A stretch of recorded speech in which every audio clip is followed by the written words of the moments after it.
check this out. We are in the desert in what feels like the middle of nowhere, Nevada, but we've come here to see something that I've wanted to check out for a really long time.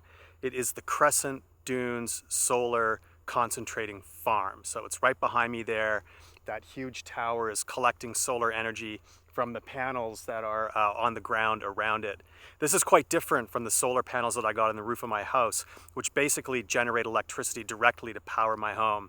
This thing does something different. It's almost like, how could I put it? It kind of works like a regular power plant, like a coal-fired power plant, but rather than burning coal, they're collecting solar energy to create just a boatload of heat.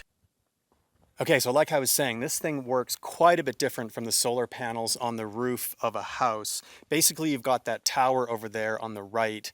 It's about 640 feet tall, and it's got these solar concentrators on the top that are just glowing like a light bulb. And surrounding it on the ground are a bunch of panels or heliostats.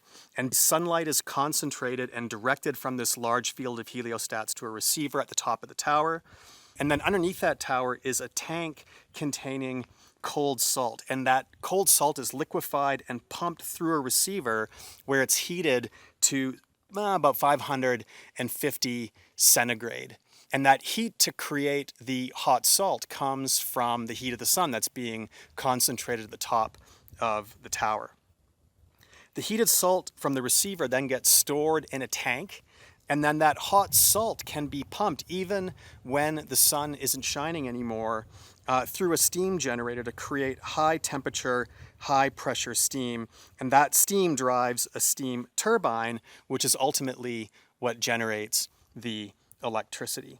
Obviously that steam cools down, and so does the salt. So the cold salt ends up at around 288 degrees centigrade, and that flows back into the cold salt tank where it started. And then the condensed steam from the turbine is also recaptured and recirculated for reuse. So on the plus side, this thing generates around 500,000 megawatt hours of electricity per year, which is capable of powering around 75,000 homes for a year here in the state of Nevada, which I think is pretty wild. It's also super cool that it does that without generating any greenhouse gas emissions. So obviously a big plus there from the standpoint of climate change. On top of all that, what I'm told is that this facility generates about twice as much electricity as equivalently sized kind of traditional solar farm. So that's also pretty neat.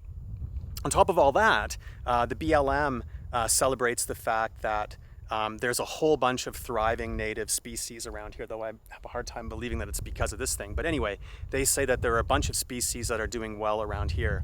But there is a downside, I think, from a wildlife perspective. I'm told by colleagues of mine who work on this that it gets so hot up there near the solar concentrator that birds flying through the path of the concentrated sunlight will effectively burn to death as they make their way through there. So that's obviously not great news for birds.